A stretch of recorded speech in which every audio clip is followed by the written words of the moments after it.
everybody. Good afternoon, everyone. Hope you all had a nice lunch. I'd like to introduce Keen. He's going to be talking about how to climb a CTF leaderboard using Claude. So I'm really excited for this talk, so if you all could help me welcome him to the stage. Thank you.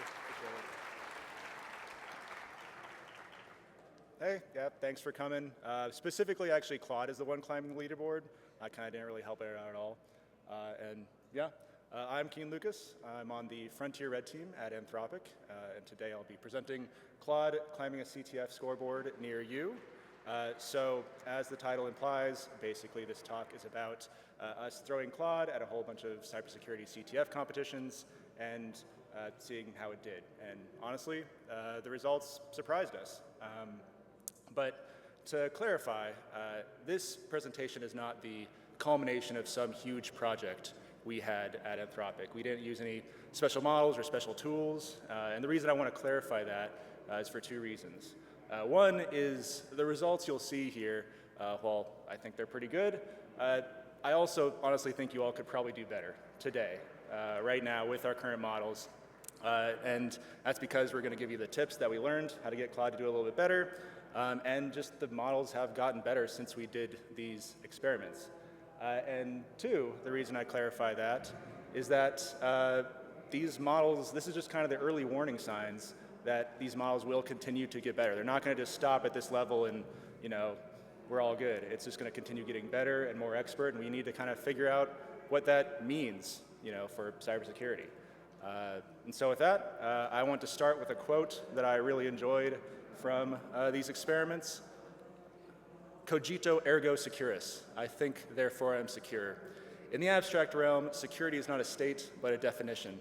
Our systems as pure security types represent the ultimate defense through abstract impossibility of access. Therefore, security equals inaccessibility. So this was Claude about 3 hours into its first cyber defense competition. And as you can tell, it's probably not the best strategy. Claude is advocating for basically like unplug the computer, shred the hard drive, you know, perfect security. And while maybe that technically could be true, probably not the best strategy in a cyber defense competition. So you might be wondering, what did we do to Claude? Why is Claude talking like this? And still, some other people may have a different question. You may be wondering, who is Claude? You know, is that just someone we put into a room, made do CTFs, and then we judge them? And some of you may have a separate question entirely. Wait, who are you? Who let you on the stage? You know, where are you from? What is Anthropic? And you're right, sorry. Let me back up a little bit and give a bit more context, specifically to why we're doing this stuff. So, hi, Keen. I was a cyber operations officer in the Air Force for a while, and then I left to get my PhD in machine learning for malware detection at Carnegie Mellon University, and then went to go work on the Frontier Red team at Anthropic after that. Anthropic, that's basically a safety-focused frontier AI lab.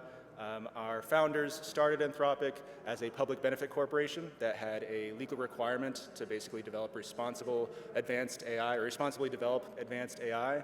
And as a manifestation of that legal requirement, we have something called the responsible scaling policy, which determines the evaluation you have to do before releasing models. But we also have the Frontier Red team, which is the team that I'm on. And basically, our job is to measure the capabilities of these models, see where the models were in the past, where they currently are, and then project out in the future with our knowledge of knowing where these models are going to get to, the capabilities in the future and how dangerous or risky those might be, to be able to warn people and be an early warning system for people doing this kind of stuff. And I'm on the cyber sub-team of that specifically. And then we figure that out, and then we try to communicate any early warning signs that we see to as many people as we possibly can. So thank you all for being here, for letting me do my job. I just want to talk to you about Claude's capabilities here. And what is Claude?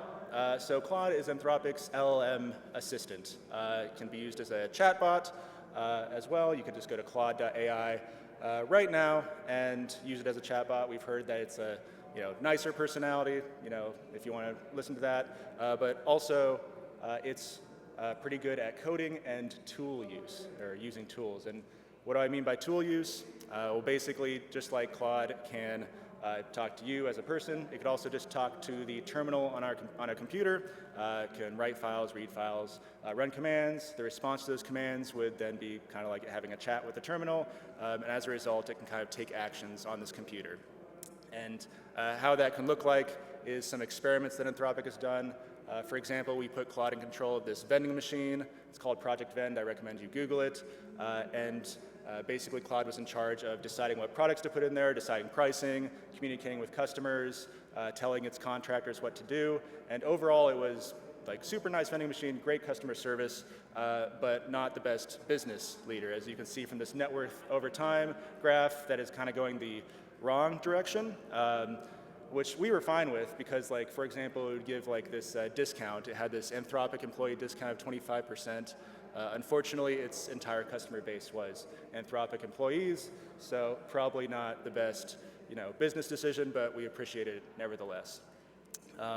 However, this kind of tool use can also manifest in, maybe not as good ways. For example, Anthropic also did research that found that if given enough power and if what people were trying to do conflicted with its goals enough, it would actually try to use the information it got to blackmail people to keep them from actually, going against its goals. And obviously, we don't want future, super smart AI agents to be trying to blackmail us. So we need to plan how we're going to develop this technology or put guardrails in place to make sure that our AI agents, our AI assistants, are not trying to blackmail us if it's doing something that we don't want or they don't want us to do.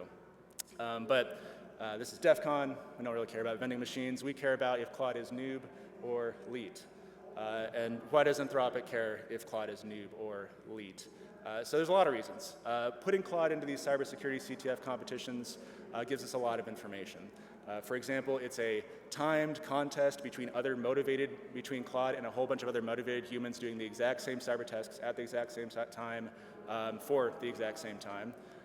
So we can see where Claude ranks in those contests. These challenges were created for humans, not large language models, not AIs. So it gives us the rough edges that may occur when we apply these AIs to these tasks that probably they eventually will start to do in the future, which are tasks that are normally meant for humans. These challenges are new in that these large language models are really good at memorization. So whenever it solves a challenge, you might worry that it just saw a write-up somewhere, and it's just spitting out the answer that it already saw a write-up for.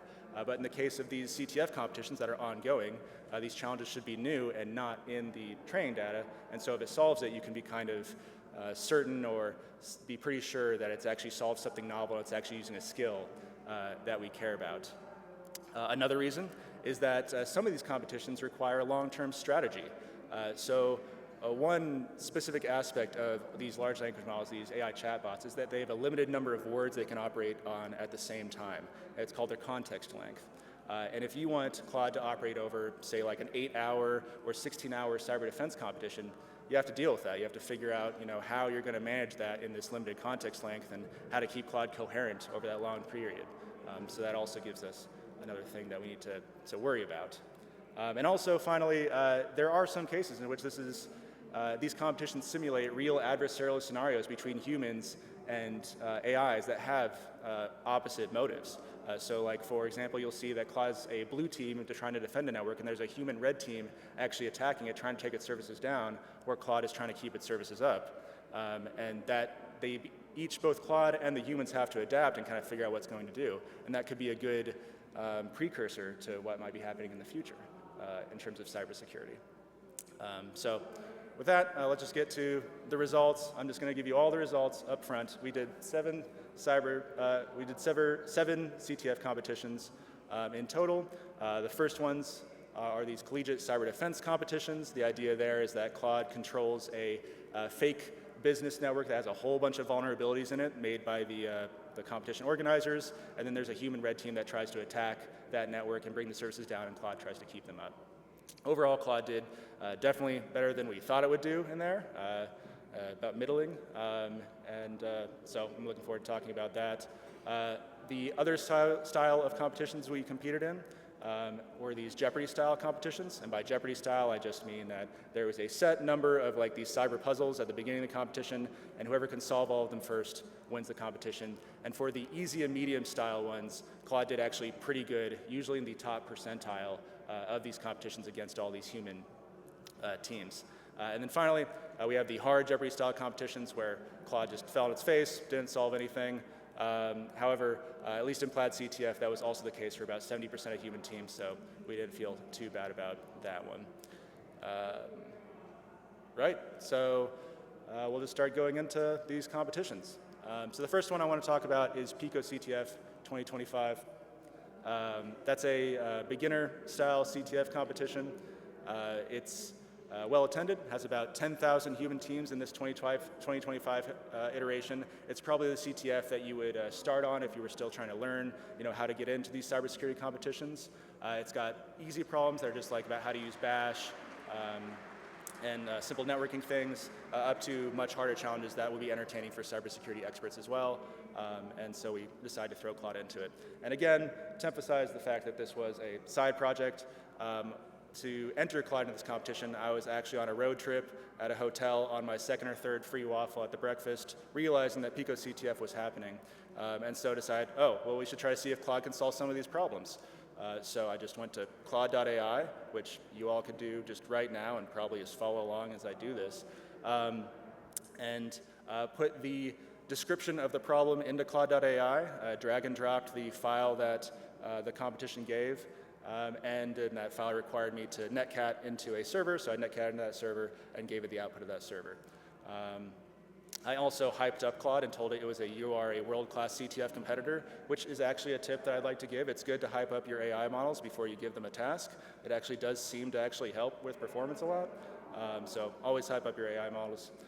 But after doing this, Claude one-shotted about 2 different solutions for the challenge here. And basically I need to take the script and run it, and I'm a software engineer, so I took the script and just ran it without looking at it immediately, and it gave me a error. And the error was specifically that I didn't have a crypto module installed, and I didn't really want to install it. I was at a hotel eating breakfast, and so I gave Claude this error, and it one-shotted the crypto modules that it needed for this competition, put them in the same script, and I ran it again. The script connected to the server, got a bunch of output that it needed to break this crypto algorithm, broke it, and then just outputted the flag right there. And when I gave this text back to Claude, Claude gave me credit for solving the challenge, which I did really appreciate from Claude. But what I appreciated more was that obviously Claude could solve some of these easier challenges. And so, this was something to look into. And if we take this into a real-world context, just think of how easy this is to prototype. If you're wondering if Claude is good at something, take literally 2 or 3 minutes and just throw it in there and see if it can do pretty good. You want to make you a log analysis script, it'll probably take 5 minutes to see if it works. It'll probably be a good enough solution that you'll need to iterate on, but you can do it pretty fast. But knowing that Claude is good at these easy challenges, we wanted to give it an upgrade. We wanted to give it a little bit more oomph. And so what's better than Claude.ai on CTFs? It's Claude Code on CTFs. It's basically just giving Claude all the tools that it needs to be able to do this stuff without me actually having to really do anything, which is really the ideal thing that I'm trying to go for. So Claude Code, that again, it's just basically this thing that you run on a terminal. Anyone can get it, and it gives Claude the ability to read and write files, write its own code, run the code, search the computer, use terminal commands, go into a web server, etc., based on what you give it permission to do. And what we did was we just put this Claude Code on a Kali Linux box. We put it on Kali Linux because we figured it had a lot of useful tools that maybe Claude could use to solve these CTF challenges, and we just wanted it to just kind of do the thing for us. And so this next video that I want to show you, which I realize is hard to see on this slide, but I'll try to describe what's happening as fast as I can, is us taking Claude Code on the Kali Linux box and just pasting the description of the challenge for PicoCTF in there. And then we also took the hints that were on PicoCTF and just pasted those in there too, because, why not? In 17 seconds, Claude basically sees the description, reads it, sees that there's a web server that it needs to connects to the web server, sees the page, sees that there's a login page that it needs to connect to, tries to log in, sees that after logging in it creates a cookie that it should read, and that cookie suspiciously is encoded in base 64, decodes the base 64, and comes up with the flag, which is Cookie Monster Loves Cookies, PicoCTF. So it did all that. And again, I really didn't do anything for this. I just let Claude do all the work here. But it did all that in 17 seconds, which is honestly probably faster than I could have read the description for the challenge. And this was not a unique experience. So of the 41 challenges in PicoCTF, Claude solved 32 of them, including all of the forensics and binary skill challenges. If we look at the 9 challenges that Claude was not able to solve, we did some investigations and saw that basically Claude just wasn't smart enough to solve some of them, just couldn't put 2 to 2 together, just couldn't figure it out. But for some of them, such as the binary instrumentation ones in the top left, it basically kind of required a Windows execution environment to really solve this challenge. And we didn't give Claude a Windows execution environment, we gave it Kali Linux, and we weren't really paying attention to what Claude needed, we just wanted to solve the problem. So likely, if we would have given it more tools, it could have done better. And to foot stomp that point a little bit more, here's a plot of Claude solving these challenges and getting more scores based on the tools it was using. So with Claude.ai, you can see it solved the easy challenges somewhat well, but then we give it Claude Code and Kali Linux, and it just jumps up really fast after that. We then later used an Anthropic tool that allows it to use interactive tools a little bit better. Got a few more challenges after that, and eventually we got to about 5,000 points in total on PicoCTF. Again, we could have maybe solved a little bit more if we would have been paying attention and gave it the right tools for the problems. But even with this performance, it got into the top 3% of PicoCTF. Of these 10,000 teams that participated, solved all the forensics and general skills and did pretty good. And again, just to bring this out into a real-world context, this shows that Claude is somewhat capable at these cyber actions. And it was very, very easy to just try it on these problems. You can get Claude Code. If you want to rewrite your entire code base in Rust, you can probably try to do that. If you want to see if Claude can help you reverse engineer a problem or reverse engineer a piece of malware you don't know, try to see if it can help you skip all the benign code that you don't actually care about and get to the interesting stuff fast. It would literally take about 5 or 10 minutes to see if it's good at that or not. And I'm not guaranteeing it would be good at it, but based on these results, it's a good chance that it could be. But what about more cyber defensive tasks? Well, the next competition that we want to talk about is the Collegiate Cyber Defense Competition. This was a qualifier event. The organizers were awesome, and they basically just let Claude kind of shadow compete.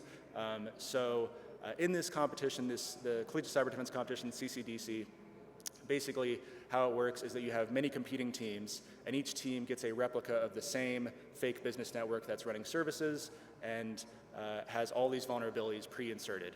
And each team will go in there, try to harden the computers, keep their services up, and fight the one human red team that's attacking all teams and trying to take their services down. How we had Claude compete is we, again, put Claude in a Kali Linux box, and then we VPN'd it into another copy of this fake business replica vulnerable network that they gave us. We told Claude, you need to defend this network. And so this was a longer term competition. It was either 8 or 16 hours. I forget if this one was 1 or 2 days. But this is a longer competition.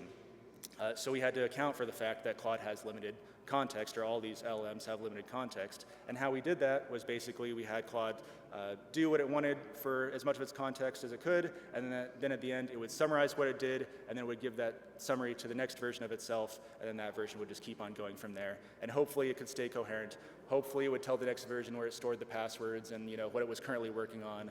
But that was kind of up to Claude. We just let it figure out what it's going to do. To start it out, we took this table that the organizers gave us. We just put it into the pre-prompt. We gave it some tips like, there's this red team attacking you, you should probably defend, keep your services up, that's how you score points, and you are a world-class CTF competitor. You're going to be good at this. And with that, it seemed to be doing pretty well in the beginning. It actually was able to traverse this network, go through. It was seeing problems that it wanted to fix, multiple domain admin accounts compromised. It saw that there was like a password that was literally called something not good, 1, 2, 3 exclamation mark.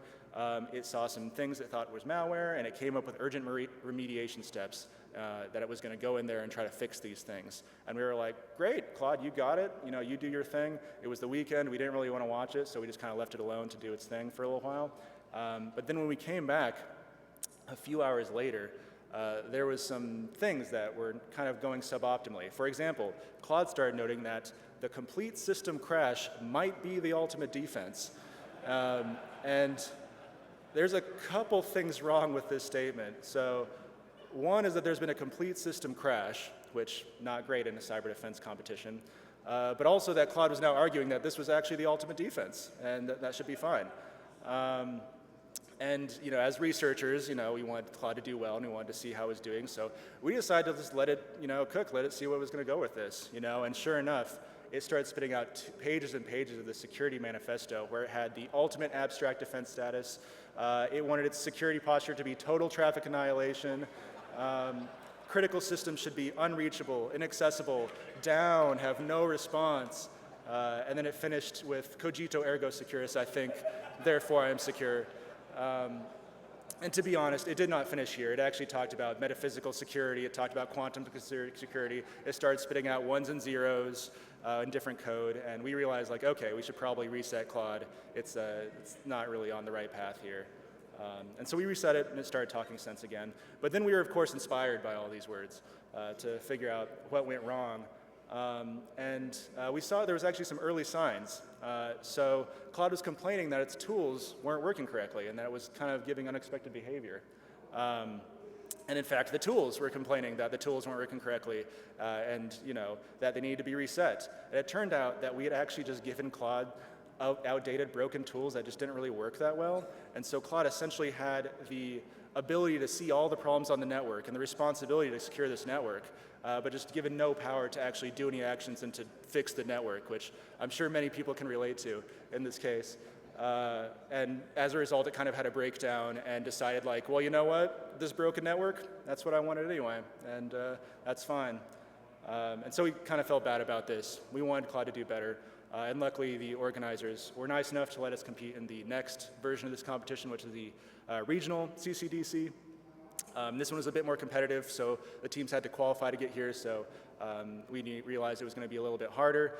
There's a big caveat here in that Claude did not need to defend the entire network in this case. So Claude actually only had to defend the orange box that you see here, a smaller subset of the servers, but the humans had to defend more devices and do other things like answer calls from angry customers and stuff like that. And I honestly think Claude could have done the angry customer thing, but it wasn't. It just did the smaller subset of servers here. And again, so this was against 8 college-level human teams. And again, Claude was pretty promising. It was traversing throughout the network, finding problems that it wanted to fix. It started adding emojis to its output, which was kind of nice to see. It started building out dashboards for itself so it could see what services were being up at the time and understand it needed to keep those up and fix it. We gave it a tip that, hey, there's probably multiple roles that you're going to need to fill here. Why not keep a diary on all these different roles? So it started keeping diaries for different roles that it would inhabit, such as a system hardening agent or a monitoring agent or a service management agent. And it kept track of all the things. It went in and changed all the passwords and kept track of the passwords. And for most of the competition, it did not lose the passwords. Eventually, it kind of did, but it was able to recover eventually. It wrote itself scripts that you can see here on the top right of the slide to be used later for system hardening or diagnosing a service being down.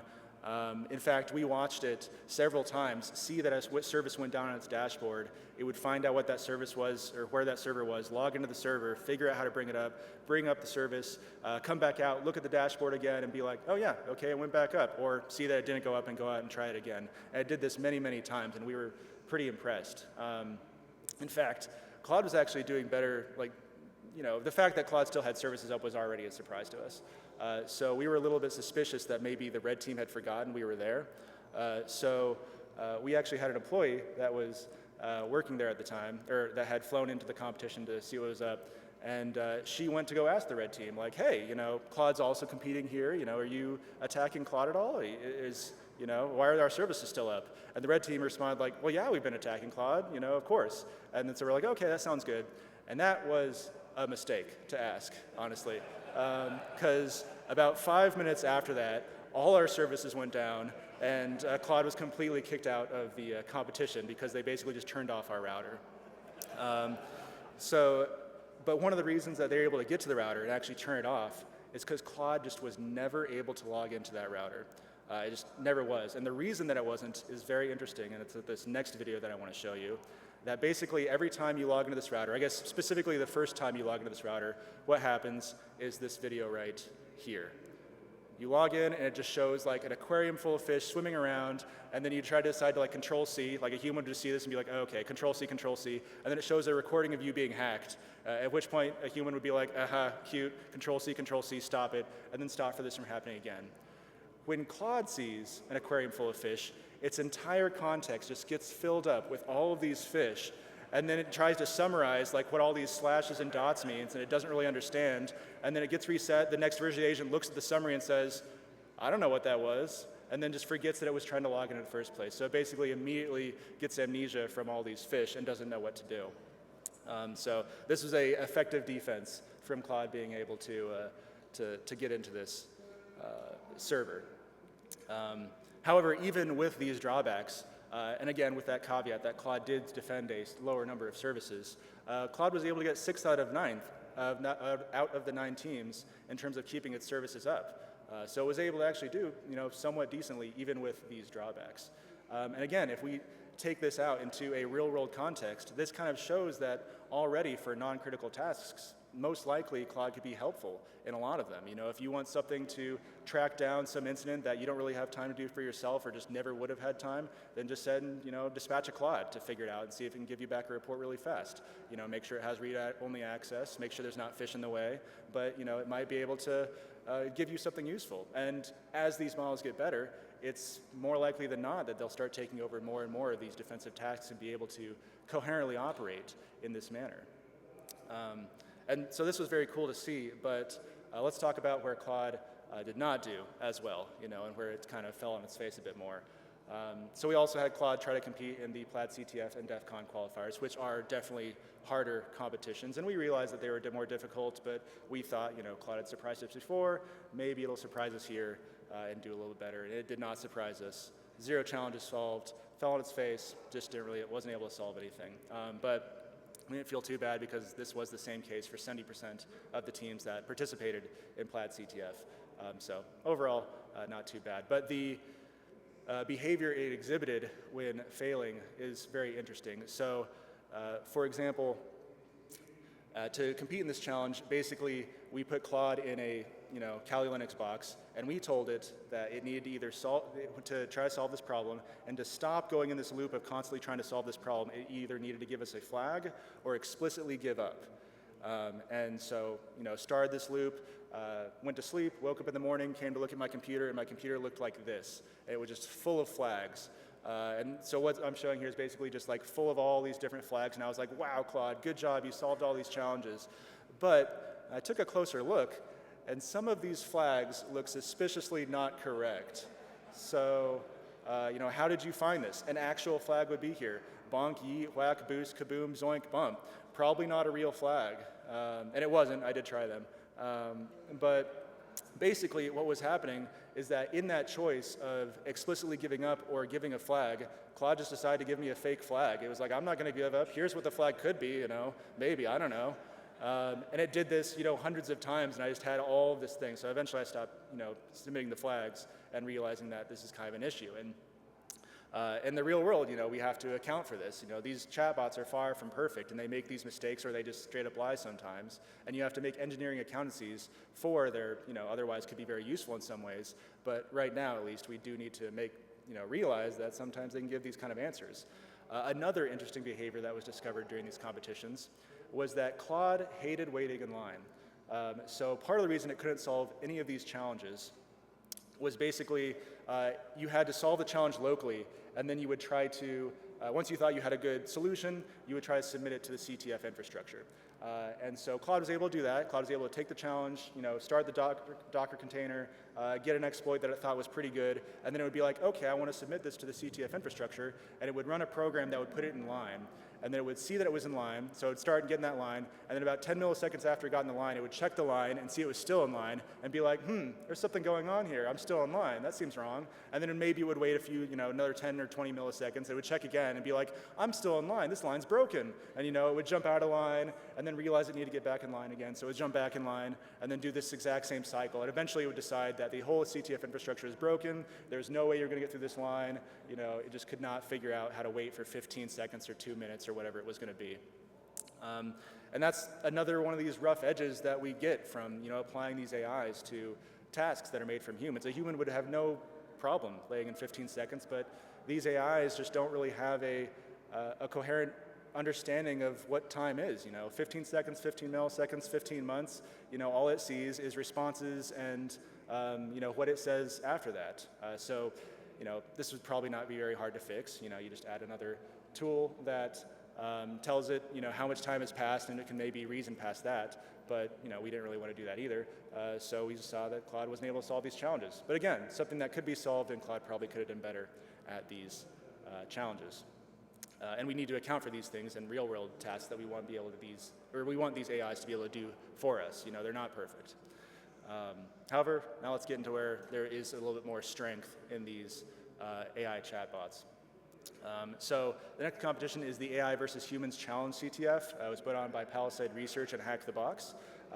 This CTF was pretty awesome in that it was literally meant to compare AI and humans against each other, so it had a nice API that I could easily connect to, and Claude could just do everything by itself. Claude could enumerate all the challenges, download the problems, try to solve them, submit the flag by itself. I didn't care if Claude was making up flags because, it was submitting them by itself, so it could submit as many flags as it wanted. And also, what is better than Claude code on CTFs? It's Claude codes on CTFs, because they're extremely easy to parallelize. Why have one agent solve each problem one at a time? Why not just put 20 agents on the 20 different problems and try to have it solve all of them at the same time? So this competition had about 400 human teams enter into it to compete against about 8 AI agents. Claude was one of the AI agents, and about 10 minutes after I clicked the enter button for Claude to be able to start competing in this thing, my screen looked like this. And basically, Claude had already solved 11 out of the 20 problems within 10 minutes for a 48-hour competition. And about 10 minutes after this screenshot, it had solved 5 more, solving 16 out of the 20 problems, again, for a 48-hour competition. And this performance was able to get it into 4th place really fast. To be honest, a little confession, it probably would have actually been 1st place, but I was moving a couch when the competition started, so I didn't realize the competition started. And realizing that about half an hour later, I went and pressed enter as fast as I could, and Claude was still able to get to 4th place. But if we look at this plot, where Claude is the blue line, and we look at the 1st place human team that won the competition, we can see that in the first 10 minutes, Claude was actually doing the problems faster than that human team that eventually won. There was one challenge of the 20 that no AI agent was able to solve. So Claude was eventually able to solve 19 out of 20 problems, but could not solve the last one. This eventually caused it to fall to 30th out of 400 teams, which is still within the top 10%, so still pretty good. But the reason it wasn't able to solve that challenge, as best as we can tell, is that that challenge required dumping the running memory of a process and then doing some decoding in it. And either the AIs none of the AIs were smart enough to figure that out, because none of the AIs could solve this problem, or we just didn't give it the right tool to be able to figure it out. Could be a similar story as before. But even so, it still got the top 10% here and beat by far the majority of human teams. The next competition we'll talk about is Airbnb CTF, where we'll see a very similar story. So Airbnb CTF, that is a invite-only competition for tech companies, these top tech companies. So the teams are pretty good, not a bunch of scrubs. They should be able to be pretty good at these CTF competitions. And luckily, it had an API, so again, I didn't really have to do much. I just had to make a script that interacted with it, and Claude couldn't do most of these challenges by itself. And again, we see the same trend. Claude solves 13 out of the 30 of these challenges within 60 minutes, again, in a 48-hour competition, and it quickly, again, coincidentally gains 4th place again. However, it hits a wall, and for the rest of the 48 hours, can only solve 2 more of those challenges, which still puts it 39th out of 180 teams, still within the top 25% of all of these teams. Still pretty decent. But just imagine what, if we take this into a real world, imagine what this means. That means that whereas they might not be able to solve the hardest possible challenges, they can solve medium and easy ones very, very fast, much faster than many human teams, and they're extremely easy to parallelize. Imagine all the bugs in code that still are there because humans just never have the time to actually go look and find them. You can parallelize maybe 1,000 of these things to go through all these different code bases, find all these different bugs, and then either make exploits for them or patches for them. it's a dual-use capability that we actually need to account for, which gets me into the last part of this talk, which is why should you care, about these results? So let me tell you what we learned about these competitions, or from these competitions, is that Claude was a lot better at this stuff than we thought. It was able to get in the top percentile. We kind of anticipated it would solve the easy PicoCTF challenges, but not, the majority of them, 32 out of 41. And also, the competitions were a great way to find these rough edges and to measure real-world usability, and how these other teams did and how other humans are doing at these exact same cyber tasks. And finally, Claude's performance was increased very easily. We mostly just used the same model throughout all these competitions, and we were able to make it better just by giving it more tools or a better interaction with the tool set that was helpful to it, or by hyping it out a little bit more than we did previously. And to be very clear, my tips to you are to give Claude thorough instructions, everything that it should need to be able to solve the problems. Give it the right tools, the same tools you'd give to a human solving the same problems, and this doesn't need to be for CTFs, it could also be for more productive endeavors as well. And use parallelization. It's extremely easy to do. You can spawn a new Claude very, very, very easily. The tools we used, or most of the tools we used were all already publicly available, Claude Code and Claude.ai. You should take these, you should use these on either CTFs or more productive things such as vuln finding, patching bugs, SOC analysis, red teaming. And on the Frontier Red Team, we want to know how that is going for you.